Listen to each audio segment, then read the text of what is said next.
So we're going to dive into that topic of what about sibling rivalry, where they're always competing or they're aggravating each other, poking each other, looking at each other, fighting for seats, or that kind of stuff that can drive you crazy. So today we're going to look at the first thing is to discover the roots of this rivalry, what's really causing it under the surface, and then some proactive ideas to help your kids not want to really do that with each other, and then some heat of the moment scripts, because it certainly is not going to disappear immediately. So we want to equip you for that. So what's going on? What's the root of sibling rivalry? And the root of sibling rivalry is insecurity. Kids have beliefs that drive this behavior, and if we try to manage their behavior, it just makes it worse. But if we mentor those beliefs, it can make it so much better. So that starting belief that drives a lot of it is, I'm only valuable if I'm first, or the best, or the leader, or the winner, or the one who gets to talk. So when kids believe this, it drives them to compete and to aggravate each other and to try to dominate each other, and then the cycle continues as the sibling reacts. A second belief that enters into this is just the belief, I'm powerless to control my emotions. And they won't say that, of course, just like they would never have said the last one.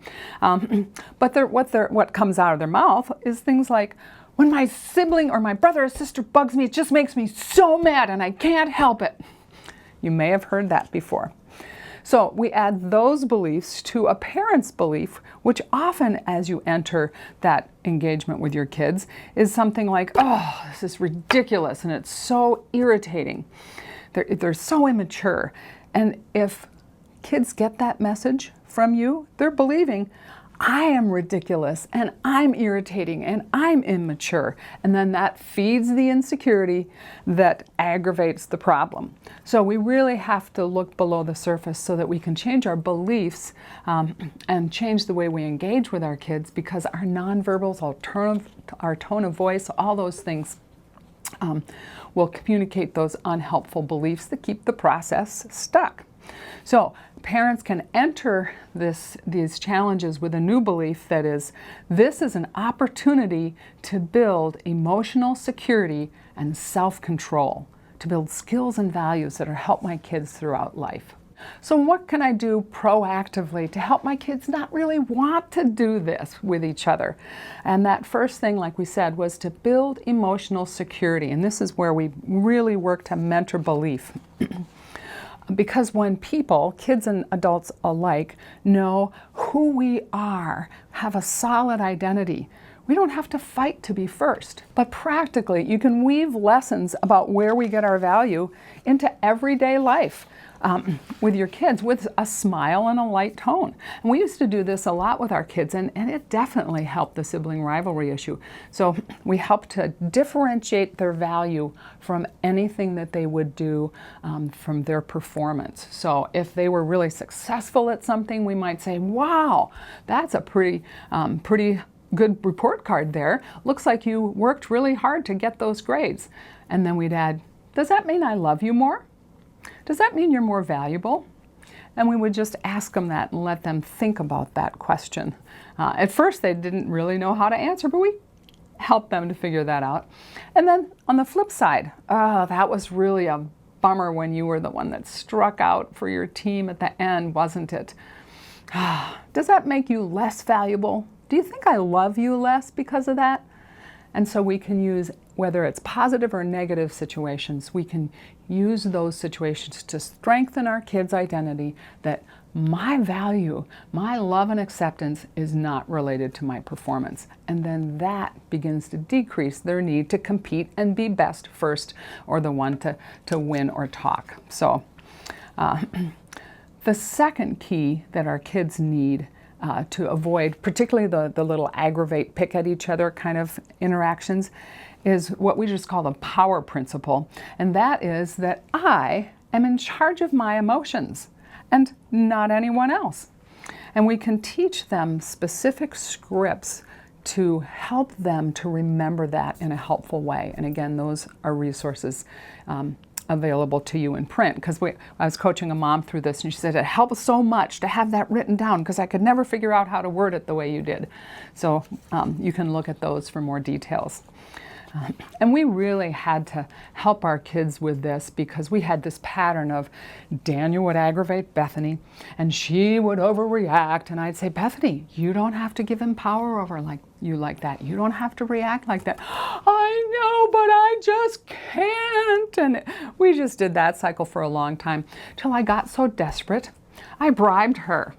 And I believe it was the only time in my parenting that I ever bribed a child.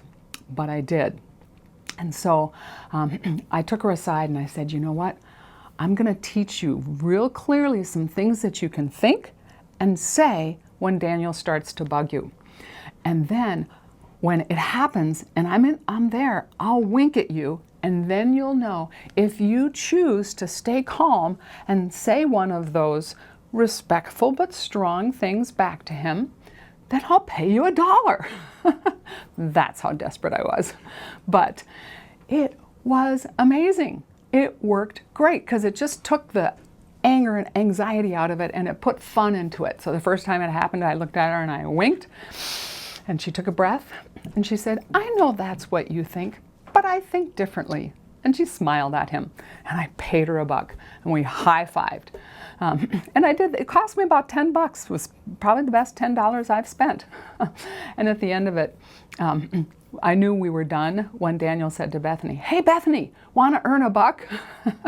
I thought, yeah, I think we've got this lesson down. So it's just a fun example of really thinking proactively. What do my kids need to strengthen them in the scripts they need to not give their sibling power over them? Because that's what keeps the process stuck.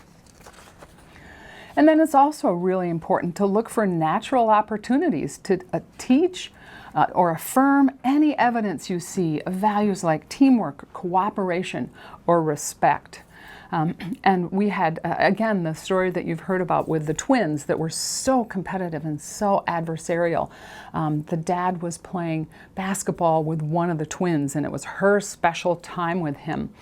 And the other twin came down and she immediately got defensive and like, what's she doing here? And the dad was just so relaxed and he said, you know what's really cool about basketball? It is an awesome way to learn teamwork. And if we didn't have a team, it would be so boring. And then he shared stories of what he learned as part of a basketball team. And then he facilitated the girls having a great time together. And at the end of it all, the first girl, who had had dad reserved for herself all week, went up and changed it to dad and the girls on the family calendar. So it was a great example of light-hearted, fun, connective, sharing from your heart what you've learned in a way that doesn't look anything like a lecture. So our final question is, what do you do in the heat of the moment? Because you're still going to have some heated up moments about this, no matter how wise and proactive you are. So you can start by addressing the child that's doing the most of the aggravating and just say, what's going on, bud? Are you feeling a little less loved? Do you need a hug? And then maybe you can ask the two of them, do you guys need to go outside and run around? Or you can address the child that's maybe getting picked at and just try to strengthen them. What do you need to remember right now to keep your power over your own emotions? Or to the two of them together. I believe you two can make a wiser choice than to give your sibling power over you. But if that's what you want to do right now, I'd just like you to take it someplace else so that you don't disturb the rest of us. But whatever you decide, we love you either way. So when you come into these situations with that kind of peace and joy and encouragement, it really can change the tone. But it most importantly equips your kids for the kind of relationships that are cooperative, filled with teamwork and joy that you would want for them for the rest of their lives.